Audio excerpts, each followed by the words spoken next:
When we look at squares and square roots, we want to first start with perfect squares, as they work out really nicely when we're working with perfect square numbers. Now, it's important to note that squaring is, although we can say that it is multiplying a number by itself, squaring is not multiplication. Okay? It's the same as saying multiplication is repeated addition, but multiplication is not addition.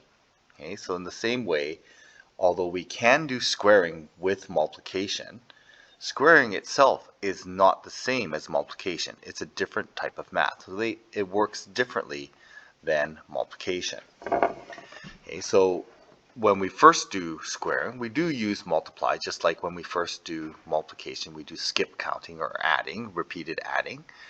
But we want to move away from this idea that squaring is multiplication and understand squaring in a different way. So essentially, squaring is starting with a side length and working out the area. So for example, here I have a side length of 7, and although I can multiply 7 times 7 to get this area, I don't really need this second side if I understand squaring. I can take the side length, 7, and square it, and I get this square area of 49 units. Okay? And square rooting would then be the opposite. If I want to square root something, the model that we use is we take an area and we find the side length. Okay, so when I square something, so going in this direction, I'm starting with side length. That's my input. And after I square it, my output is going to be the area, or square, and I'll maybe be more specific. It's the square area.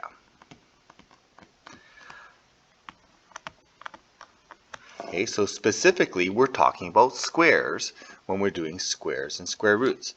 So then the opposite, going in this direction, when I square root something, I start with the area, so in this case 49, and I can square root it to get the side length. Okay, so when I square root, I end up with side length. Another way we can say this is we have our area of 49 in here. When I square root, I get this length. Or if I start with a side length 7, I square it, I get the area of 49 units squared, or 49 squares. So this is a model that we're going to use now. It's different than multiplication. Multiplication is length times width. Okay?